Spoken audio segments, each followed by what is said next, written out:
Hi, I'm Tim. Welcome to our channel and thanks for logging on. If you enjoy these videos, do me a favor and subscribe to our YouTube channel right here, right now on Watchbox Reviews.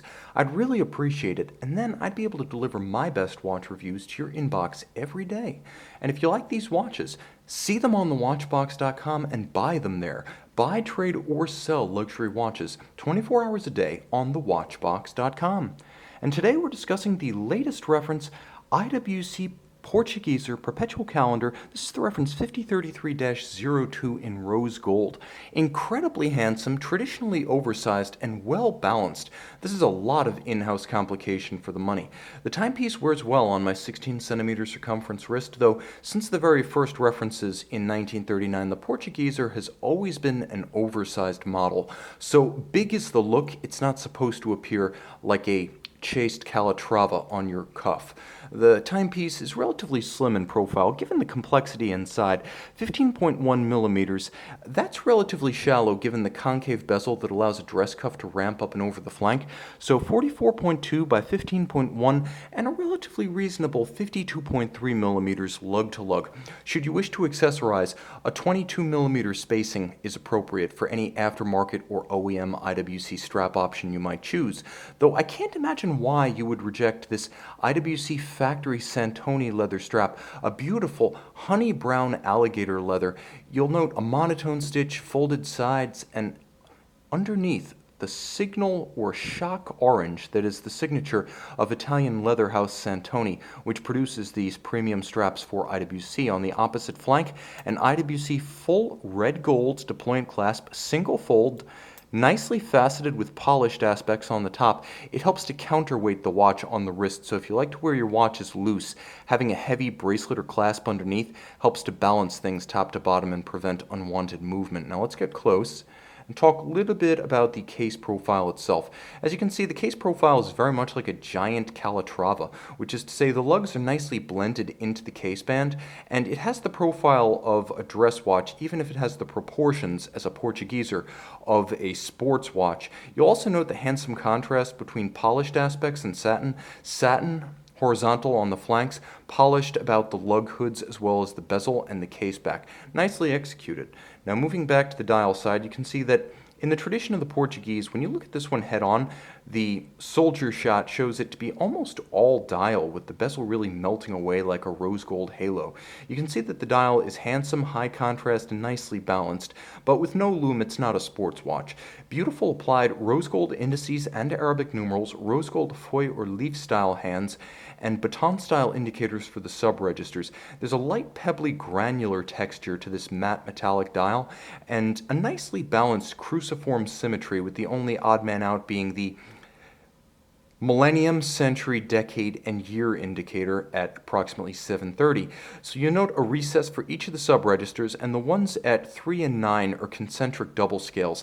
The 7-day power reserve at 3 o'clock, along with the radial date indicator, and at 9 o'clock you can see there is a constant second scale up to 60, as well as a day of the week indicator, radial month at 6 o'clock, and a moon phase programmed to over 530 years of accuracy, meaning that's the reset interval, at 12 o'clock. And of course you have that signature year indicator, and yes, IWC does give you an accessory century with this watch, so you're set through about the 23rd century.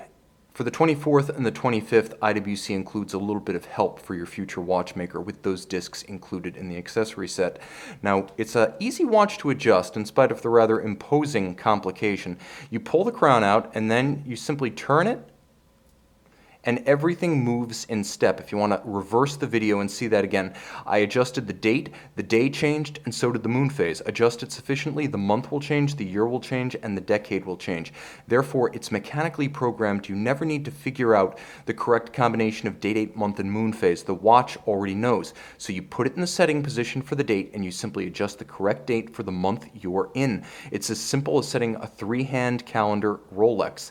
So this watch also features a number of additional refinements. When I pull the crown out, you'll note the constant seconds halts at 9 o'clock. Turn it over and you can see that the balance wheel has been braked. Yes, the watch features hacking seconds and a lot more.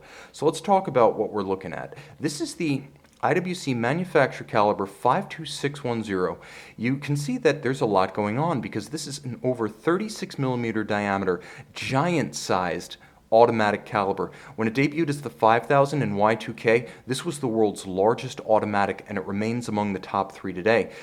Adjusted in a chronometer-like 5 positions, it features a balance that has been upgraded over the years from 18,000 vibrations to 21.6, and finally, in this latest edition of the 50,000 series caliber, to a modern 28.8. It's still free-sprung. It still has that toughness of a free-sprung balance with an overcoil hairspring that allows the watch to essentially cope with gravity and avoid positionally induced timing deviation thanks to the overcoil's concentric beating and centered mass. You'll also note that this later generation of the 50,000 series, see if we can get a little bit better focus here, features twin mainspring barrels visible underneath a skeletonized barrel bridge.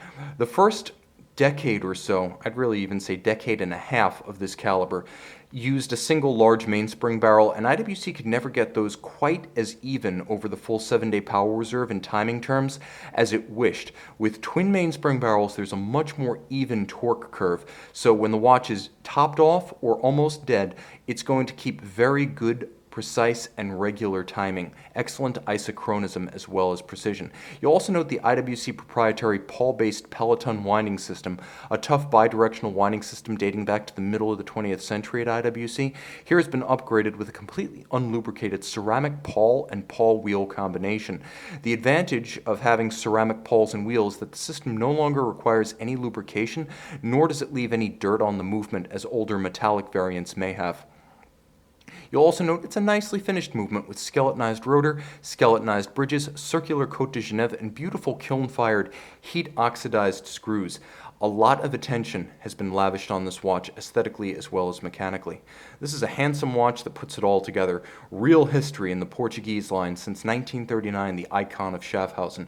IWC, a true manufacturer, and a perpetual calendar module as well as an automatic base movement, both invented in-house at IWC. You can see this latest generation IWC Portugieser Perpetual Calendar and make it your own on our website.